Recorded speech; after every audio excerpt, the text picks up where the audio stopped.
Good morning, everybody. My name is Mary Millett, and I am the professional education chair for Learn. And by day, I am the senior community engagement specialist with Molina Healthcare of Idaho. I'm going to take a moment to do a quick introduction for those of you who don't know David Wilson. David is going to be providing a presentation is using Medicaid and VA benefits to pay for long-term care in ways that make sense. He is a partner with the Aarons DeAngeli Law Group, and he is a board-certified elder law attorney. He graduated cum laude from Arizona State University's College of Law, and he clerked for the Arizona Court of Appeals before completing his LLM in taxation at New York University. David practices in estate planning and asset protection in both Idaho and Arizona, and his practice centers around asset protection and helping seniors navigate the financial maze that is long-term care. David is a VA accredited attorney, and he also helps veterans navigate benefits provided by the Veterans Administration. David is a Learn member, and he is a current volunteer and past chair of the Volunteer Leadership Board of the Idaho chapter of the Alzheimer's Association. He is also president of the Idaho Guardian and Fiduciary Association, more commonly referred to as IGFA, and he participates in many other community and civic groups. So it's my honor and pleasure to first off thank David for sharing his time and expertise, and to welcome and introduce him. Thank you, Mary. Veteran service officers are incredible, helpful, knowledgeable. It is amazing, and they're amazing. I send, I don't know, a person a week maybe to Bill's office to meet with, to call and talk to a veteran service officer and navigate that maze about, hey, there are potential benefits here. Even if you've never registered with the VA health system before, there are benefits that many veterans are eligible for that can really help deal with long-term care when you're trying to figure out, how to make those arrangements. Those veteran service officers are lifesavers, amazing resource that we have. I want to talk about long-term care kind of in general, and paying for long-term care in our country really boils down to it's not covered by health insurance. We separate out two which seem related but are in our system are two very different things. Health care, right, going to the hospital, going to a doctor, whatever, and long-term care when someone has some kind of chronic condition or failing health as they age, and they're going to need constant care for a long period of time. We don't cover that under health insurance almost at all. There are a few health insurance policies. I think you can count them on the fingers of one hand in this country that are mostly legacies from a prior era that people have every once in a while that cover not only health care but also long-term care, but that's almost never the case. We just treat long-term care completely differently. And for most people who are contemplating long-term care, the very first thing that they need to think about is paying privately for that care. So life savings, or a long-term care insurance policy, or a life insurance policy that has an accelerated death benefit rider. Oh, pardon me, excuse me. A life insurance policy that has an accelerated death benefit rider that lets them take some of that money out early to help pay for long-term care, all of that kind of stuff. There are so many people that are just not prepared to be able to do that and not become indigent, especially if there's another spouse involved, where we need to make sure that we don't leave one spouse in a very hard situation. And so there are two government programs that kind of help pay for long-term care that can be utilized in a way that makes sense. Medicaid is one, and as long as you're a permanent resident or have a green card or a citizen of the United States, you're eligible for Medicaid benefits potentially.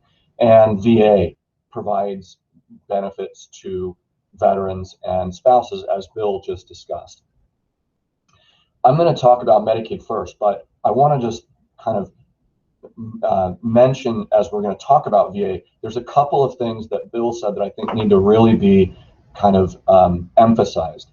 Number one is that VA pays differently, has different benefits for veterans that were hurt while serving our country, that have that service-connected disability rating, and veterans that do not.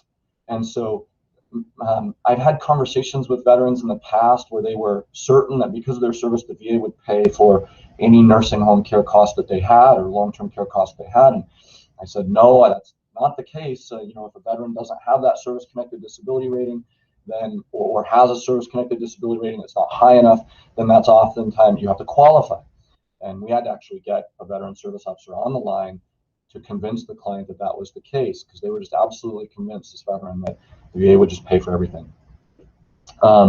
So it's important for veterans to understand that the VA benefits are many and wonderful, but can be limited in qualification, and we need to be careful about making sure that those are available and how to use them. And the other thing that I want to make sure is clear is what Bill was talking about, this pension system that if you don't have that service-connected disability rating, this pension system that will help pay for long-term care, the amounts are limited. They don't pay for just any care that there is. And so oftentimes a veteran will qualify for that pension amount, and it will help pay for long-term care, and they'll get a couple $1,000s a month perhaps that will help them to pay for long-term care. And that's great at assisted living, but when they transition to skilled nursing and it's $10,000 a month bill, all of a sudden that amount coming from the VA is not enough to pay for care. And the VA doesn't just bump that up for a non-service connected disability veteran just because the cost of care goes up. And so those VA benefits are limited. Both Medicaid and VA do help pay for long-term care. And I'm going to set aside for the most part that service-connected veteran for today's conversation. I'm not going to get as much into when a veteran has more than a 70% or greater service-connected disability rating, and there's that and qualifies as needing aid and attendance. There's those additional benefits that Bill was talking about, where the VA will pay quite a lot in long-term care expenses. I'm not going to talk as much about those. I'm going to stick to what is commonly referred to as that aid and attendance pension veteran, and we're going to talk a little bit about that. For that pension and for Medicaid, there's really two major issues that every single person has to consider, and they are calculated differently, but both Medicaid and the VA look at two things to determine whether you're eligible and how much they're going to do to help. They look at your assets and they look at your monthly income, and they do it in totally different ways. And those totally different ways oftentimes mean that someone who is looking at how do I pay for long-term care kind of needs to navigate and say, okay, well, how does my situation fit into how Medicaid treats assets, or how the VA treats assets, or how Medicaid treats income, or how the VA treats income? And so I want to give you just a brief idea today in the time that I have. And Mary, remind me what time I need to wrap up at? Just about 5 of 9. So we have a few minutes for questions. Great, perfect. So I want to talk first about how Medicaid treats assets and income, and then I'm going to talk a little bit about how VA treats assets and income and compare the two to give you some idea about what people should be thinking about when they're navigating this maze. The first thing to understand is that for Medicaid, when Medicaid is looking at assets, there are some assets they just set aside and don't worry about as far as determining whether someone's eligible for Medicaid. I have some unusual ones here. And the reason I put the unusual ones first is because, well, frankly, I have a slide that says the normal assets that everyone thinks about, and I accidentally deleted it. So I'm going to tell you, everybody all kind of knows those anyway. There should have been one more slide before this that says non-countable assets for Medicaid. A house, for most people going on to Medicaid, especially if you're living in that house, it's an unlimited amount. Your house is not an asset for Medicaid. Bill told you that for VA purposes in a second, we're going to say the house also is not a countable asset for VA either. We're not going to worry about the house when trying to determine whether someone's eligible for a VA benefit. But for the VA, it has to be 2 acres or less. Medicaid doesn't have that same limitation. In fact, family farms where there's a house and a bunch of land, could be many hundreds of acres. For Medicaid, that's not going to count as an asset, especially if someone's living there. Or has the intent to return home. So a house is not an asset. A car is not an asset for Medicaid. Everybody knows that there's a house and there's a car. Those don't count as assets for Medicaid. Burial plots don't count as an asset for Medicaid, stuff like that. This is a list of some more unusual assets people don't usually think about that also for Medicaid purposes don't count. Qualified retirement accounts like an IRA or a 401k or 403b or your PERSI account, those don't count as assets in determining eligibility for Medicaid. We're going to talk about income. Income is a different issue, right? Monthly income. And a retirement account can generate monthly income, and that can be an issue for someone. But as far as the account itself, generally speaking, in Idaho, and these are just specific to Idaho. These are all, Arizona's totally different, Washington's totally different. In Idaho, that retirement account doesn't count. So you could have someone who's going on to Medicaid, and they could have an IRA with $50,000 in it, and they would still be eligible for Medicaid. But they would have to count distributions from that IRA. They would have to take distributions, and they have to count as income. We'll talk about that in a second. But the point is, that wouldn't count as an asset. The next bullet point is a crazy one, rental properties. If I own a rental house, I'm renting it out, then that rental income counts as income for Medicaid, but the rental property itself does not in Idaho. They say, well, it's necessary for self-support. It's necessary to create that income, so we'd rather you have the income and count it. We're not going to count that as an asset in determining whether you're eligible. Plots of ground used for gardens, family farms. There are some annuities that people can buy that don't count as assets for Medicaid. Those get very, very complicated. And right now, there's a lot of annuity salespeople who are selling annuities to nursing home residents to qualify for Medicaid. It can work really, really well in planning, but it can be really tricky because that income that gets created, it can be a real problem. So anyway, that's also, Medicaid won't count it. Those kinds of assets, Medicaid doesn't count. So if a couple comes into me, for example, and they say, oh my gosh, we're in that skilled nursing home, we've got to get eligible for Medicaid, what do we have? And I look at them and they say, well, we have a house and we have a car and we have an IRA or a 401k retirement account, or we have a rental house. And I'm going to tell them, yeah, none of those things count as far as getting eligible for Medicaid. We might be eligible even with those things. Everything else beyond those things that we just listed, everything, bank accounts, investment accounts, life insurance, other vehicles, promissory notes, when it's like when you loan your kids money and they're going to pay you back over time, the balance on that promissory note is an asset for Medicaid. Gold bars under your bed is an asset for Medicaid. Don't lie to Medicaid. It's a felony. You go to prison. Things someone else is holding for you so you can pretend to qualify for Medicaid. That's an asset for Medicaid. Don't hand your money over to someone else and say, hang on to this until I'm done here. You would not believe the number of times I see that. Everything counts. And then the only question that needs to be answered as far as asset goes is how much of all this stuff, the countable stuff, are you allowed to have? And I'm gonna back. Let's see. I did this backwards. I'm gonna come back to that other slide in a second. If there's a single Medicaid person that's going on to Medicaid, the limit that you can have of those countable assets is just $2,000. Just so that you know, that $2,000 is measured the first day of the month. So if you want to be eligible for July for Medicaid, then as the bank account closes on June 30th, you have to be under $2,000. If you have $2,001 as the day closes on June 30th and July starts, then you're not eligible the entire month of July, and you have to try again in August. Assets are always like that. To determine whether you're eligible for Medicaid for a month, you have to look at how much you've got as the month starts. There are times where people come into my office and they'll say, my dad is in the nursing home and he's in rehabilitation, he's coming home, but we need Medicaid, and what are we going to do to pay for care? And I go, well, you've got $3,500 in the bank account and you've got 3 days left till the end of the month. So you kind of have a choice here. You might want to pay some needed expenses or whatever and get under that $2,000 number before we hit the first of the month, or you're going to have to wait an entire month. And because care can be very expensive, it's easy to get into a situation where you're a little bit over, but you don't have enough to pay for care for the month, but you're going to go another month before you ever qualify. So the timing can be really important. I want to talk really quickly, though, about Medicaid married couples. Medicaid married couples are very different from single people. Stacey Gunnarsson in her presentation was talking about how when she's quarterbacking this case and she's saying, hey, let's, as a general contractor, let's get all the resources in place, and can we pay for care, can we find the right care, whatever. She mentioned that there are federal spousal impoverishment rules. This is what she was talking about.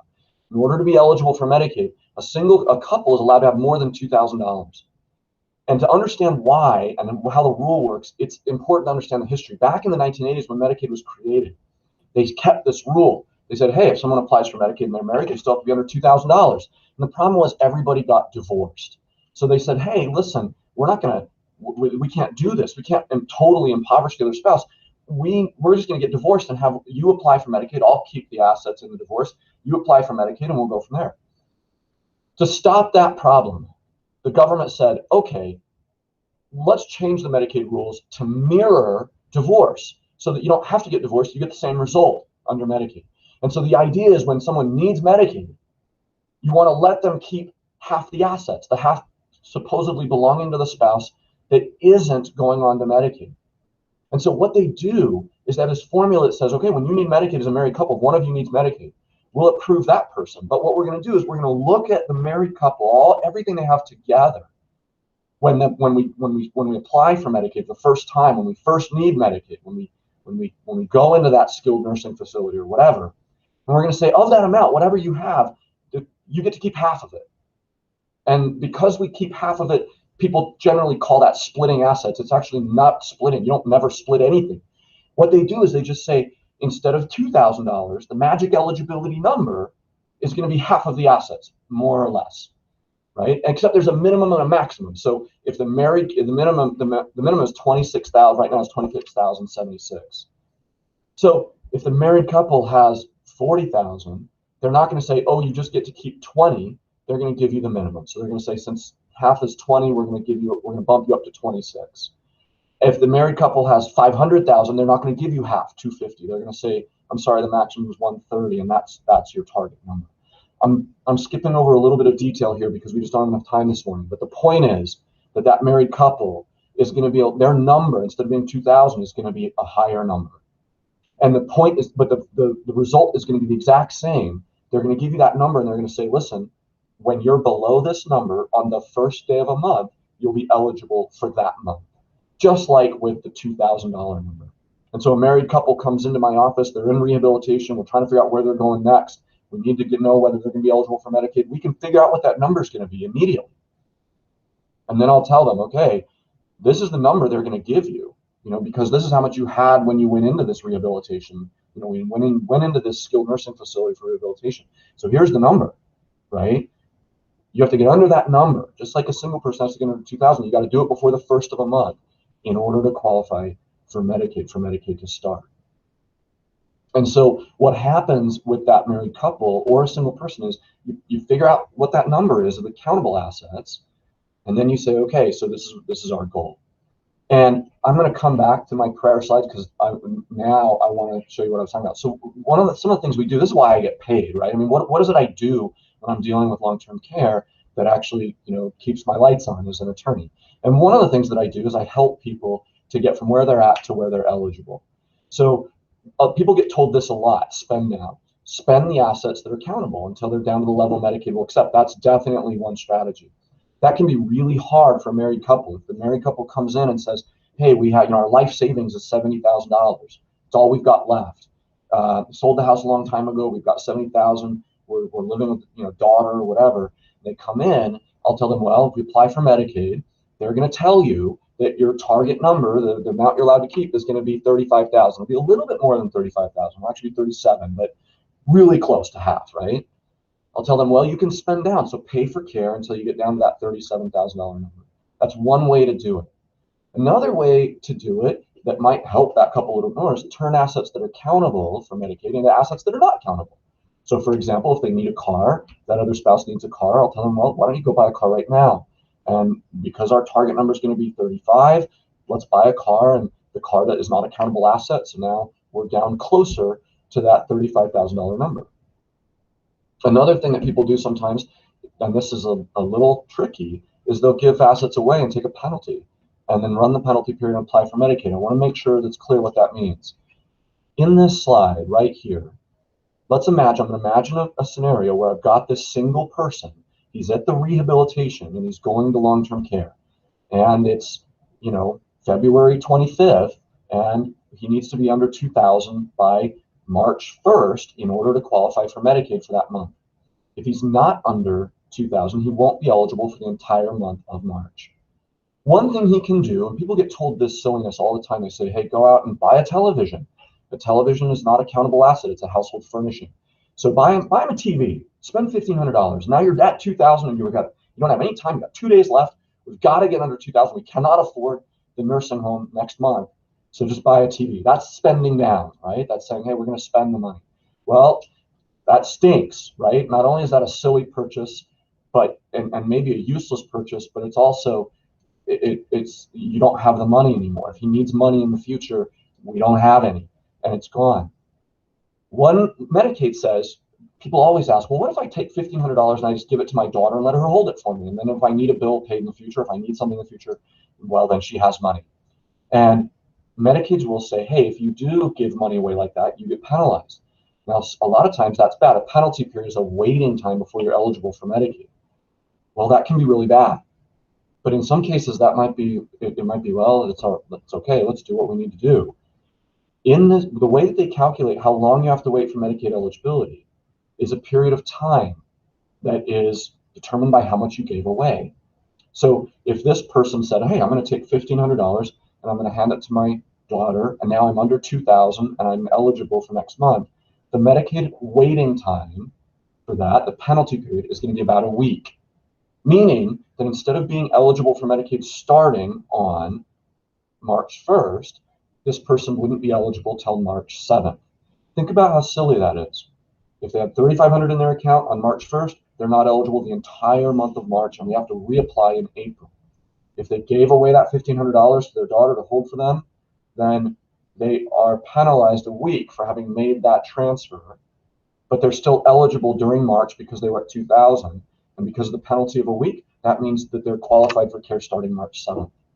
And so there are situations both for single people and for married couples where the idea of what do we do next in order to get under this asset level the answers aren't always immediate and easiest. If you want to actually protect your assets and get eligible for Medicaid at a later date, you have to protect them way in advance. You have to do it 5 years before you ever apply for Medicaid. I can count on one hand the number of people that I've seen do that successfully, even though I see hundreds and hundreds of these cases. It just doesn't work very well. It can work sometimes. You just have to be very aware that you've got this long-term care issue and that you want to plan for the far future. And so you want to go ahead and protect assets like with an irrevocable trust for the benefit of someone else or whatever.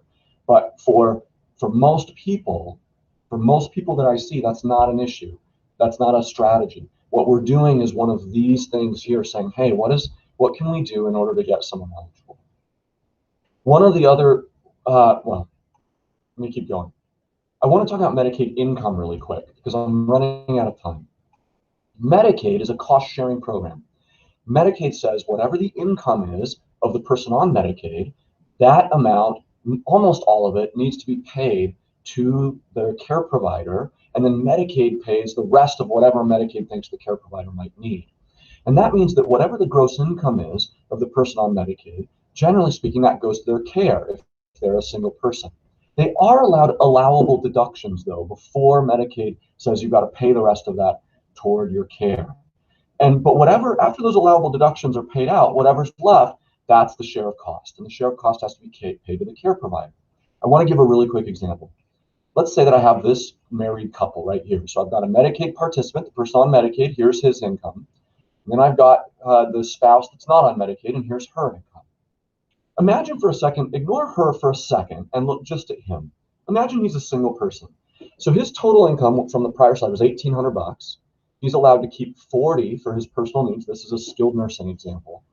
And then he has a Medicare premium that he has to pay of $148.50. Let's imagine that's like a health insurance cost. He's allowed to pay that. That's an allowable deduction. So his share of cost, the amount that he will owe as part of his care cost, will be $1,611.50 under this example. Okay? If his income went up, like if he had another couple $100 coming from, say, an annuity that he got sold, then all that's going to do is mean that he'll pay more to the facility. It will not help him. He won't keep any extra money. He doesn't get any of his income except for the $40. He doesn't get to keep it to pay for other things. Okay? What if he has a spouse that has some income herself? He is allowed to shift some of his income over to his spouse if she needs money. So for example, right here, we have that she has $1,300 a month of her own income. Medicaid says that a married person needs at least $2,155 in order to survive each month. So because she is short, she's missing $855 worth of income from what Medicaid says she should have, then he is going to be allowed to move some of his money over to her of his monthly income. So he'll recalculate. This is a community spouse allowance. That's what CSA means. He's allowed to send some money over to a spouse, and his share of cost drops. Notice that now, instead of paying $1,600, he only pays $756, right? This amount that she is allowed to keep, the spouse is allowed to keep, is variable. There's a formula, and it depends on certain costs that she has, mostly housing costs. So if she has housing costs, like she has to pay rent, then this number goes up, she keeps more, and he pays less. So let me give you a really quick example of some of the things that people do in order to kind of help this. Let's imagine she's living with her daughter while he's in the skilled nursing facility, right? So he's in skilled nursing, she's living with her daughter, and they apply, and Medicaid comes back and says, okay, you get to keep some of his income, but you have to pay $756 a month as your share of that Medicaid, that skilled nursing bill. Is there anything she should be doing to change this? Yes, she should be paying her daughter rent. She should not be living with her daughter rent-free. That's silly. Her daughter needs to go ahead and charge her fair market value rent.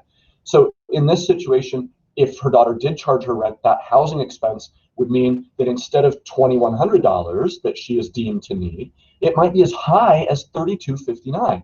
In other words, her standard amount that she's deemed to need by Medicaid goes up because of that rental expense. And the formula, it doesn't go up automatically $1,100. It just goes up by a portion of that rental cost. Now she's short of way more. She's short $1,900, and his share of cost, instead of being $800 or whatever it was, drops in this case to zero. So when you're looking at Medicaid, there are two different things you need to look at. To get eligible, we're worried about our assets. To figure out how much we have to pay as part of our cost, we're looking at our income. And even though only the income of the person on Medicaid goes to the top share of cost, the income of the spouse is important because it determines how much the Medicaid spouse has to pay. I have seen many, many clients where someone out there said, we can help you get eligible for Medicaid. They do the application, they get them eligible in some way, and their share of cost, the amount they have to pay, is too high but never gets fixed. And they pay more than they need to be paying because they didn't either tell Medicaid about the right expenses of the spouse, or they didn't take simple steps to incur the expense they should already be incurring. This is an important issue, especially in married couples. I want to turn really quickly in my last couple of minutes to VA. Bill has covered this a lot. I only want to deal with this aid and attendance pension, but I want to review some of the things Bill said because and think about how that fits in with Medicaid. So I'm only talking here about this aid and attendance pension. Bill talked about what it takes for the service requirement for the war, for the veteran and their periods of war, and that they need, I know you say honorable discharge here, really it's anything other than dishonorable discharge.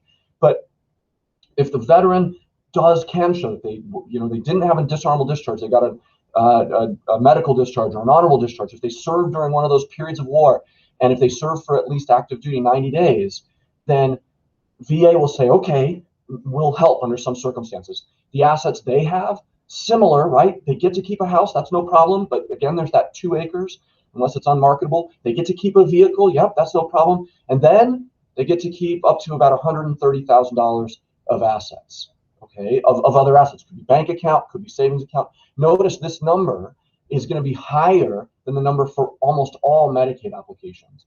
And so someone can be eligible for that VA pension because they've got with $50,000 in the bank, when Medicaid is saying, no, you only allowed $2,000 in the bank.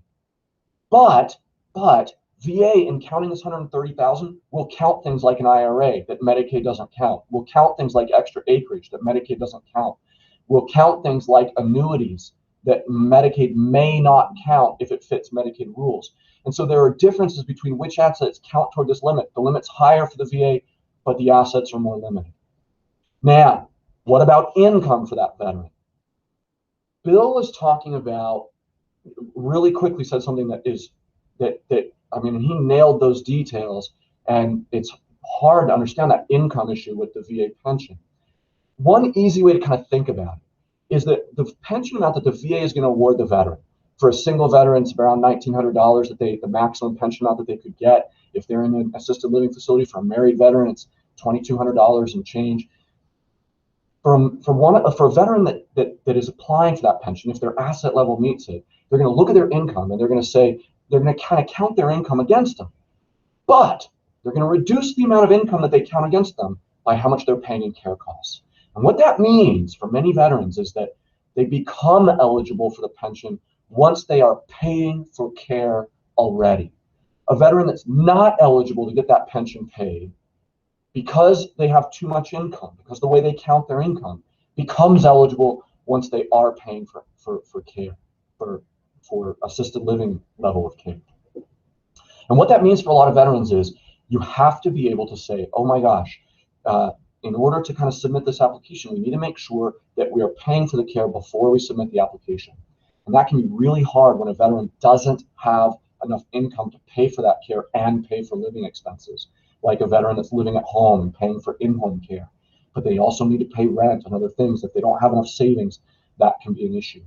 So while Medicaid has this complicated formula to determine how much the couple or the person needs to contribute, the VA basically says, look, we're just going to count your income against you, but before we do that, we're going to reduce the income we count against you by the amount that you're paying in care costs. So if your care costs meet or exceed your income, then your income is a wash, and we're going to give you the full pension amount if you meet the asset level. And so when you have veterans come in, or the surviving spouses, or even the current spouses of a veteran needing care, there are benefits that the VA can provide, but we're worried about their assets. It's just a different kind of asset test than Medicaid. And then we're worried about their income. It's just a different kind of income issue. And so there are clients where I say, let's apply for VA immediately, and then we'll apply for Medicaid in a minute. And then there are other clients where I say, oh my gosh, we're not eligible for the VA because of maybe that IRA, but we are eligible for Medicaid. Let's do that application. And figuring out which benefits can be which and the pair can be an interesting and fun exercise. So I hope that kind of gave you a 30,000-foot view level of benefit programs that can help pay for care, and some of those quick, easy red flag issues about assets and that asset test and then income and how we deal with that. And I'll go ahead. I know I'm past my time by a couple of minutes, so I'll stop and give time for questions. So again, David, thank you so much. Kind of being able to put it together in a very short period of time. David, question, and I know Steven's on here too. I think still we are real supporters of reverse mortgage. Okay, let's not go too detailed because I know it's a big controversy. How does that fit? How does that count, or does it? Because it's debt. Does it count? Yeah, so no, if you pull the cash out of the reverse mortgage, it'll be cash in the bank, and that'll count both for VA and for Medicaid. But if it's like a line of credit that you can access, then before you access it, no, that's just equity in your home. And a reverse mortgage can be a great way. Like in fact, with the VA benefit, we don't want to put them over that $130,000, but if we need to pay for care during a period of time, taking out that line of credit on the house and then using that to pay for care in order to incur the expense to qualify for the pension, or pay for care with Medicaid to pay for expenses for the other spouse, a reverse mortgage is possibly a really good strategy. Okay, so the thing to be aware of, it's pulling out the credit line, which doesn't count because it's debt, but you're putting it in your bank account. That's what you got to be careful about. Okay, I got it. Thanks. Thank you very much. There's another question that I see here. It says no estate recovery. Garth Hassel asked, is there estate recovery for veteran benefits?